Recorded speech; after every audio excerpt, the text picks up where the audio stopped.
Today we're going to be looking at the 3070 Ti versus the 4070 Super in a ton of new games, in a ton of graphic settings, not just ultra, not just native resolution. We will use DLSS, we will use ray tracing, we will use path tracing, we will use frame generation. We're looking at all of that, tons of new games, popular games, different game engines, Unreal Engine 5, all sorts of things. But why compare these two GPUs right now? Well, a couple of reasons. It's really interesting to me that the 3070 Ti was a $600 GPU from the previous generation, and the 4070 Super is now a $600 GPU from this generation. Now, granted, it's replacing the previous $600 GPU that wasn't Super, but which has been demoted to a $550 price point. But again, the 3070 Ti was also a GPU that came out a few months after, the 3070. The 30 series never got a Super variant, and the 4070 Ti isn't really a good comparison point for the 3070 Ti from a actual market standpoint, considering the price points were so different. So this is kind of an interesting look at the generational differences. It's also important to note that the 3070 Ti was not well received. It was only like 10% or less, maybe even like 7% faster than the 3070 non-Ti, but came with a $100 price increase over the $500 3070. And that was not met with great reviews, but this came out during the crypto boom, where, honestly, people were paying in the actual market $1,000 or more for 3070 Ti's. It was crazy times. Anyway, from a specs perspective, I think this review will be especially interesting because the 3070 Ti is an 8GB graphics card and the 4070 Super is a 12GB graphics card. So it'll be interesting to look at the performance differences we see in a variety of games, especially games that want to use more than 8GB of VRAM, and looking at how that affects things like the smoothness of the frame time graph. And by the way, when I talk about smoothness, we need to talk for a second here. So when I start out my videos, the benchmarks, I always put up a disclaimer down here. You'll see it when I actually start the benchmark run, that you should not judge the smoothness the game is running at by what you actually visually see on your screen, because YouTube is a locked 60 frames per second, and I'm capturing gameplay that is not running at 60 frames per second. I have VSync turned off. If I turned VSync on, you would get smooth looking gameplay, but the GPUs would be locked at a certain frame rate, which means they're not showing their full potential, which is not appropriate for a GPU review. However, if I unlock the frame rate, the footage can have screen tearing and it can have some judder. And sometimes even the higher frame rate will look more juddery or stuttery. But I think that just has to do with how out of sync with the 60 frames per second capture we're doing here. So basically, the frame time graph is what you should be using to judge the smoothness. The 1% lows are the best number to look at for that. Anyway, I think let's just run the benchmarks and I'll give you some final thoughts at the end. Let's kick things off with Avatar Frontiers of Pandora at 1080p Ultra settings. This game does use ray tracing and it is definitely one of the best looking games out there. And we're seeing the 4070 Super take a 46% lead in the averages and 43% in the 1% lows over the 3070 Ti. However, the 3070 Ti is able to put up a respectable 63 FPS, albeit only at 1080p Ultra. If we go down to 1080p high settings though, we are now seeing the 3070 Ti able to hit 82 frames per second. Even the 1% lows are over 60 now. But the 4070 Super is still putting up much bigger numbers, 45% lead in the averages at 119 FPS, and a 47% lead in the 1% lows at 94. But I think most people are buying cards of this class for 1440p resolution, so if we take a look there, now we see the 3070 Ti struggling quite a bit at 39 FPS, and we see a larger lead for the 4070 Super at 59% advantage. It's hitting 62 FPS. What would explain the larger performance lead here? Most likely we're going over 8GB of VRAM usage on the 3070 Ti, but staying under 12, so the 4070 Super doesn't have to reach into system memory, and the 3070 Ti does. We notice that at 1440p Ultra with DLSS quality enabled, now the 3070 Ti is good for 66 frames per second, although the frame time graph does look a little bit spikier than the 4070 Super, leading to a slightly larger lead in the 1% lows for the 4070 Super, with 53% lead in the 1% lows and 44% lead in the averages, although the averages are now 95 and 66, so putting up some decent numbers there from both cards. But you could also just turn down to high settings. If we turn down to high settings, the 3070 Ti is good for 59 frames per second on average here, and the 4070 Super is good for 80, which is a 36% lead, so a noticeable lead, but also notice that it's not as big, so I think that would be most likely explainable by VRAM being less of an issue here for the 3070 Ti. It's an 8GB card. Now, if we turn on DLSS quality, both GPUs get a healthy performance bump. So 1440p high settings DLSS quality, the 3070 Ti seems totally fine here at 82 frames per second. Even the 1% lows are at 65, although the 4070 Super takes a 40% lead in the averages, getting up to 115, so a nice high refresh rate experience for first-person shooter. And the 1% lows are at 90 versus 65, which is a 38% lead for the newer generation card. Now, what if we move up to 4K Ultra? Now, at first you might have expected the 4070 Super to take an even larger lead here, but it's also possible that it could be spilling over its 12GB of VRAM, slowing it down as well. So it's taking a 32% lead. Neither card's doing well. These aren't the settings you're looking for. We're at 33 FPS versus 25, which is a 32% lead for the 4070 Super, but I think these are just unrealistic settings for playing the game. So one option would be to enable upscaling. With DLSS quality, things still look really good. Performance is now playable on both GPUs, but the 4070 Super is giving a much more respectable 55 frames per second versus 40 on the 3070 Ti, which is a 38% performance lead. The 1% lows are a 37% lead at 48 versus 35. Now, I still don't quite think that's the frame rates most people are looking for in a first-person shooter, so if you turn down to high settings, well, this is without upscaling. So now we're at 45 FPS and 33 FPS average respectively, so 36% lead for the 4070 Super. But I think this is going to give us a better baseline to upscale off of. The 1% lows are 29 for the 3070 Ti and 41 for the 4070 Super, so 41% advantage there for the newer card. But here's, I think, the settings we were looking for, at least for the 4070 Super. On the 3070 Ti, you might still want to turn down a bit further, but it is pretty playable now. 4K high settings with DLSS quality enabled, the 3070 Ti can hit 52 FPS, and the 4070 Super can hit 70. It's a 35% advantage for the newer card, and a 34% advantage in the 1% lows at 59 versus 44. I think you might want to still turn things down a bit from there, or upscale a little more aggressively, but let's move on to the next game. Alan Wake 2 is another one of the graphical showcases of the year, and at 1080p high settings, we're seeing a 35% advantage for the 4070 Super at 85 versus 63. Now, they're both totally playable, especially in a slower-paced game like this.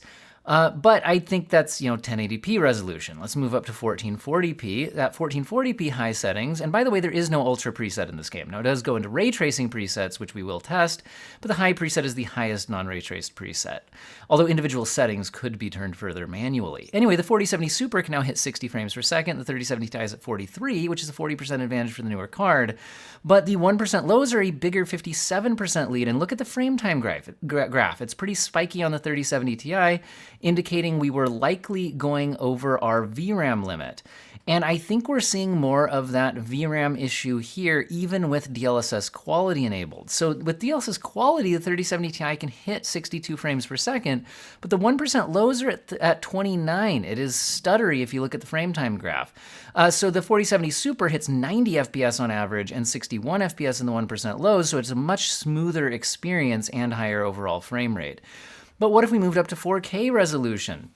Well, now if you look at the frame time graphs, neither of them's perfect, but the 3070 Ti has definitely some big dips there, and just overall performance is terrible.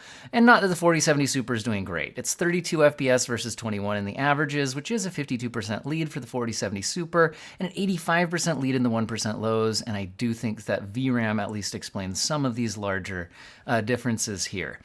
But what if we turned on upscaling? If we turn on DLSS quality, the 4070 Super is now good for 55 frames per second, giving it a 45% lead over the 38 FPS for the 3070 Ti. And in a slower paced game like this, I think the 4070 Super, these are pretty good settings to use. It's visually stunning and, still very playable for this type of gameplay. The 1% lows are a 54% lead at 40 versus 26. But one of the other reasons I want to look at this game is because this is one of our path tracing games. If you turn on RT high, you get a bunch of path tracing effects. And honestly, even at 1080p resolution, the 4070 Super is struggling at 39, albeit it is playable for this style of game. The 3070 Ti, on the other hand, is unplayable at 19 frames per second in the averages, and the 4070 Super is doubling that performance and more than doubling the 1% lows. But if you kick on DLSS at the quality setting, the 4070 Super is now good for 60 frames per second. The 3070 Ti is now at least somewhat usable at 33 frames per second, but probably still not the way you'd want to play. And the 4070 Super is taking an 82% lead. Now, part of this is probably a generational improvement in ray tracing abilities, but another part of this is probably VRAM related, giving that outsized advantage. But let's move up to 1440p resolution, where we see the 4070 Super, even with DLSS quality enabled, only hitting 43 frames per second. And again, that's with frame generation off. You can see that on the right, but I think I like to get a 60 FPS baseline or better before kicking on frame generation. But the 3070 Ti hits 22 FPS, so basically 4070 Super is doubling the performance again, but it's still maybe not the performance that you're looking for. You could upscale more aggressively at performance mode upscaling, but that's a 720p internal resolution. If you look at the tree branches and things like that and the fine details, we're losing a lot of it and probably not going to be my preferred way to play this game, although it does give you a decent baseline to frame generate off of, so performance looks good now, but image quality maybe not. But we're still getting a 90% lead for the 4070 Super at 57 versus 30 and 41 versus 21 in the 1% lows. If we move up to 4K resolution, neither GPU's going to be good for path tracing. Even with performance mode DLSS, we do see the 4070 Super able to hit 32 FPS average, but only 21 in the 1% lows. But that's still a lot better than the 3070 Ti's 5 in the 1% lows.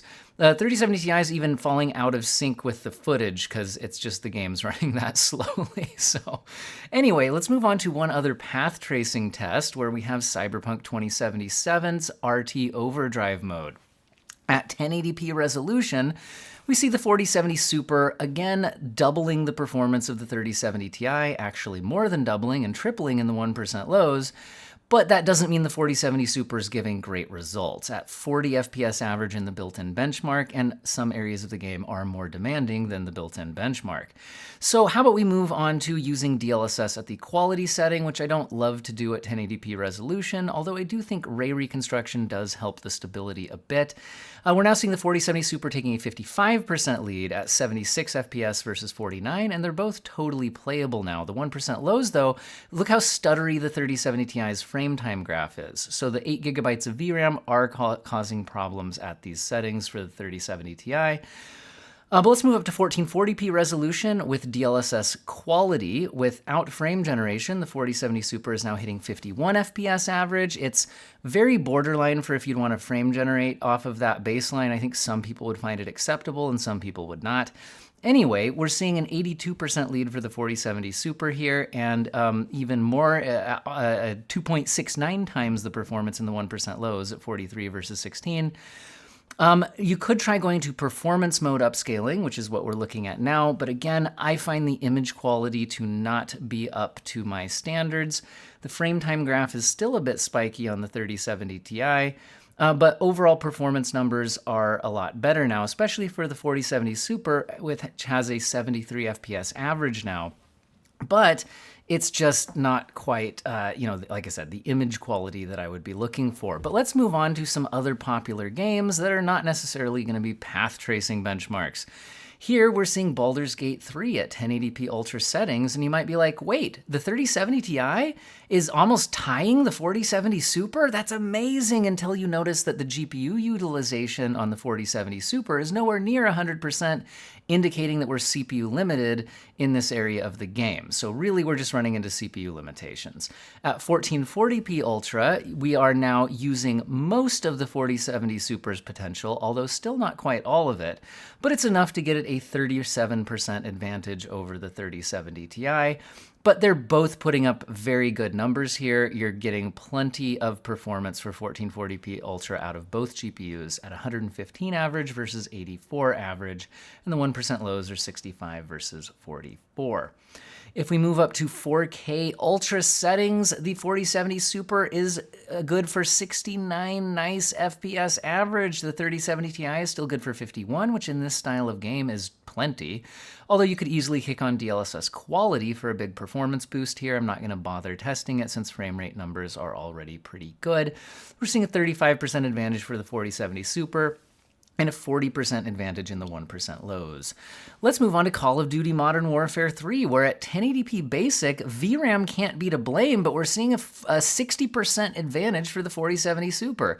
Now, the 3070 Ti is still hitting a almost 200 frame per second average, so if you didn't get the kill, it's not the hardware, guys, it's a skill issue. But anyway, why is 60% outsized advantage here? Well, I've got some thoughts on that. I think it's an architectural difference between the generations, and as we move up to 1440p resolution, we'll see that it drops to a 53% advantage for the 4070 Super, although both are still performing excellent at 235 FPS versus 154. My thoughts on the performance gap between generations here is that the 40 series has a lot more L2 cache in its architecture, and AMD GPUs used to outperform the 30 series a lot in this game, and they have a large infinity cache. So, and the 40 series kind of closed some of the gap in this engine. So I really do think that it's probably related to the engine liking a large cache. But I could be wrong. That's just me speculating. As we move up to higher resolutions, the advantage declines, although it's still 39% at 4K basic settings.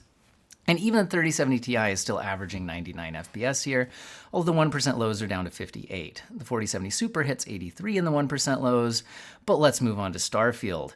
At 1080p Ultra settings, the 3070 Ti is good for 60 FPS in this section of New Atlantis. Some other areas of the game would be more demanding than this, but many of them would be less demanding. The big city areas tend to be one of the more difficult to run sections of the game. We're at 85 FPS versus 60, which is a 42% advantage for the 4070 Super. Now at 1440p resolution, the 4070 Super is good for a 69 nice frame per second average again here, and we're seeing 48 on the 3070 Ti. So the 4070 Super is much more comfortable at playing this game at a native 1440p Ultra settings. Not that you couldn't on the 3070 Ti, but maybe you shouldn't. Probably should turn things down, or perhaps you would want to upscale, since DLSS was added to the game in a patch shortly after launch. So Starfield at 1440p Ultra with DLSS quality enabled does get us 61 FPS on the 3070 Ti now, which is good, but the 4070 Super is hitting 85 frames per second, which is 39% better. And the 1% lows are 62 and 48 respectively, and we have a good baseline frame rate to use frame generation for the 40 series GPU, so that would be a choice you could use as well. And if we move up to 4K Ultra, the 4070 Super does have a 32% advantage over the 3070 Ti, but it's only hitting 41 frames per second, which is playable. You could play the game this way, but probably isn't how someone would probably want to play the game. And so, yeah, 41 versus 31 frames per second, I think we should kick on some upscaling or turn down some settings. I went ahead and kicked on DLSS quality.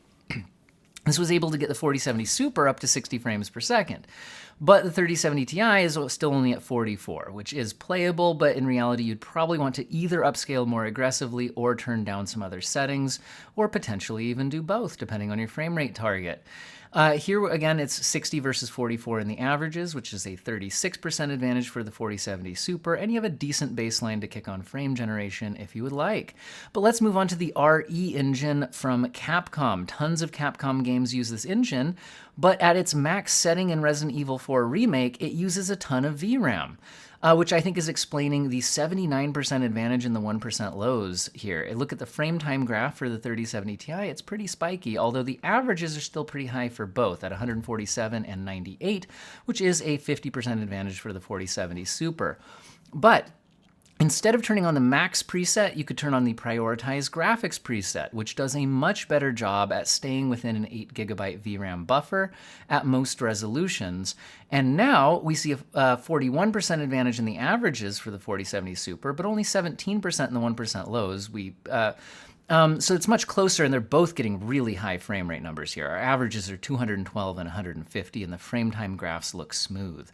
If we move up to 1440p resolution and we turn the max preset back on, the 1% lows are 10 versus 97. So yes, it's almost 10 times the 1% low performance. If you look at the frame time graph, there's some large spikes on the 3070 Ti as it has to access system memory. It's definitely a VRAM issue here.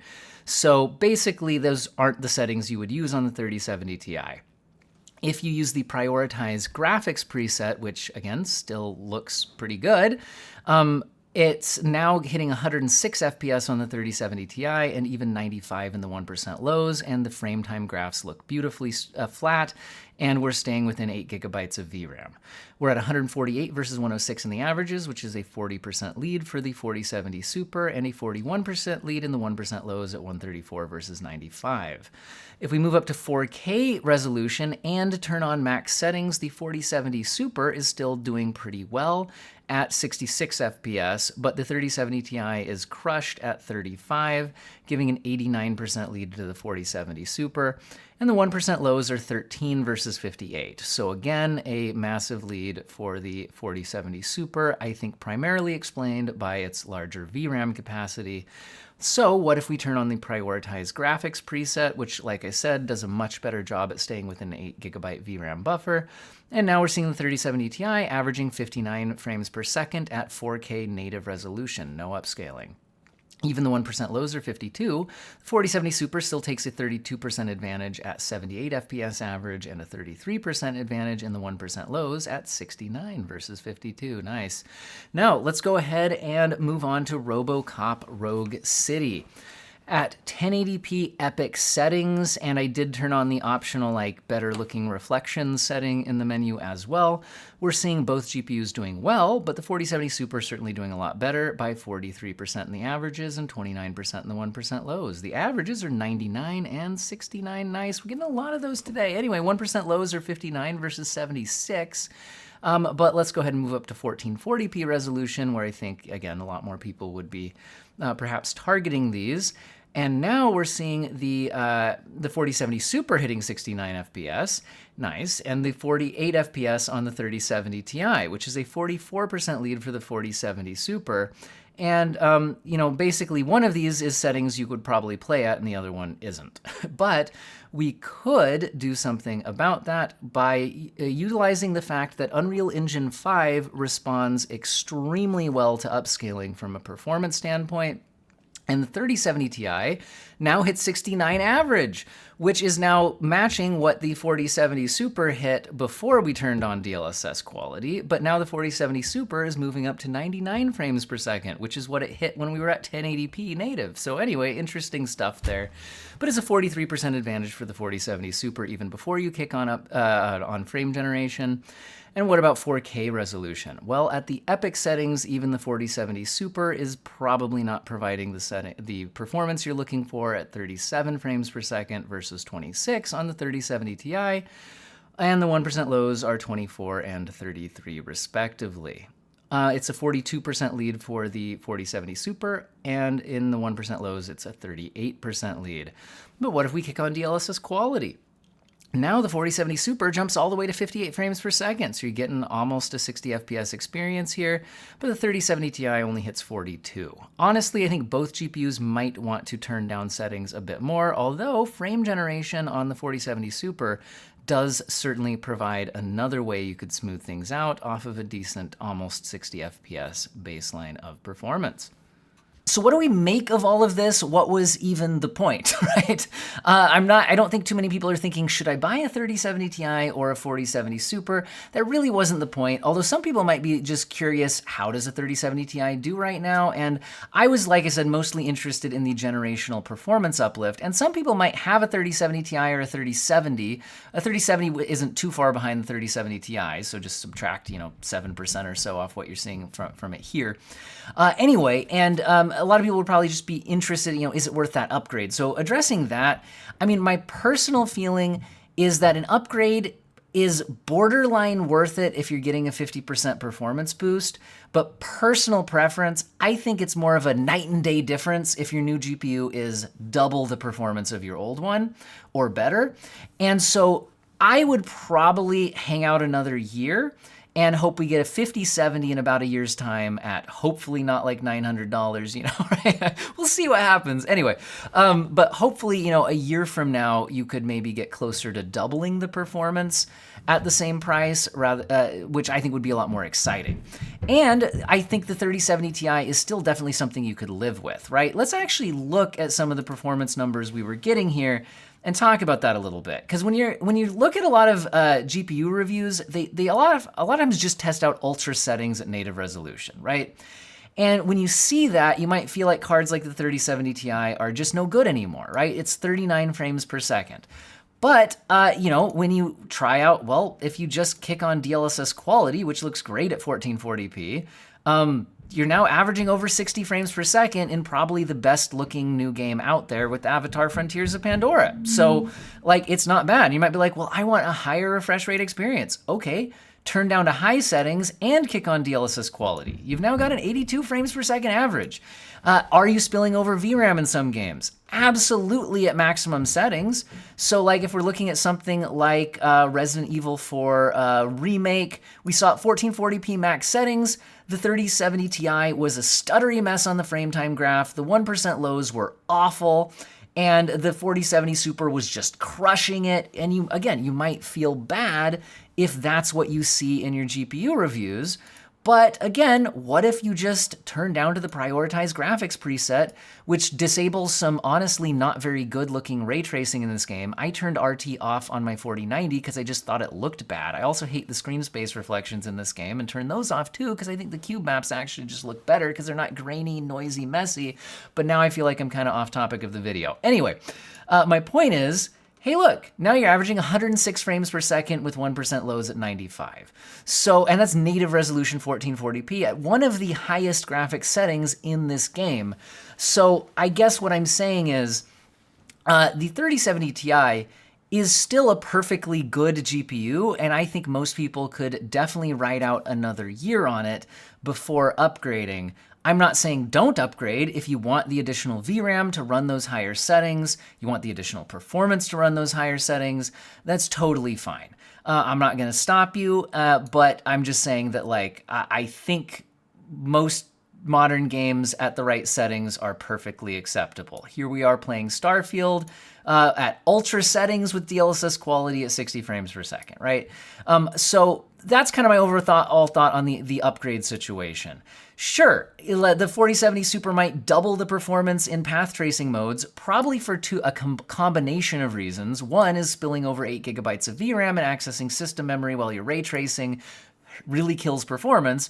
But also I think the 40 series did get some specialized upgrades from NVIDIA, I think so shader execution reordering, which certain games, I think these path tracing modes in Cyberpunk at least, I think possibly also Alan Wake 2 take advantage of those. So, there's definitely some big upgrades on the table here. But again, what if you just played at the high settings with DLSS quality, and now hey, 60 frames per second on your 3070 Ti. Now the 1% lows are still a bit choppy here, so you might want to actually turn down settings a little bit further to get those under control. But my point is, yes, the 4070 Super is a lot better, and it's nice to see this kind of healthy generational uplift. I think this is the kind of generational uplift that people wanted out of the 40 series from the original 4070, not having to wait for this super variant to correct things to about where we'd want. And I will also mention that, well, you know, so what would I measure the upgrade as? Well, again, that's difficult to quantify because when you are not running out of VRAM, it seems like we're often at about a 40% generational uplift. But we are frequently running out of VRAM when you're playing at max settings. And then, you know, in those super heavy ray tracing workloads and things like that. So I would call it from a raw performance, it seems like about a 40% uplift. But in many situations, it allows you to play at graphics settings that would otherwise cripple the 3070 Ti. So there's something more to it than that. And you can start to see that in larger leads in the averages and 1% lows as that VRAM becomes a larger problem. Anyway, yeah, so I think that's mostly what I wanted to look at here. The 3070 Ti, how does it hold up in modern games when you're willing to tweak some settings? I think fine. And, you know, I think the 4070 Super is delivering a pretty good generational uplift that I would have liked to have seen at the beginning of the generation. I think that's kind of the summary of what I got out of this video. Hopefully you guys found it useful and or interesting. And also a huge thank you to channel members who have clicked the join button to directly support the channel financially. That is absolutely huge. It's nice to just feel the support, and especially when I'm running guys, this is a lot of benchmarking, and I did a lot of GPUs, and you know, so that little extra motivation there is certainly certainly nice. But I totally understand not everybody can afford that financially. You might not be in that place, and that is totally fine. Viewers, subscribers, all of that, you're all beautiful people. Huge thank you. And if you've missed it and you're like, well, this is a weird 4070 Super review, if you're comparing it against the 3070 Ti, just a reminder that my main 4070 Super reviews, I do multiple comparisons, not one single review. I've already done it versus the 4070 non-Super and the 7800 XT, which I would consider the primary review content because those are the current market competitors.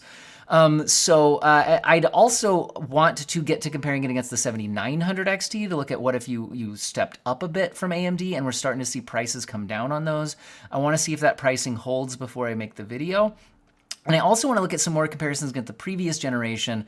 For example, NVIDIA claims that the 4070 Super is faster than a 3090. And I did run the 3090 through the same set of games. And that'll be interesting too, because that's a 24 gigabyte VRAM card. So it'll be interesting to see if there's any places where the 12 gigabytes is holding the 4070 Super back a bit compared to the 24 gigabyte previous generation card. But anyway, I think that's enough of me talking at you in this video. So huge thank you to everybody. Hope you have an excellent day.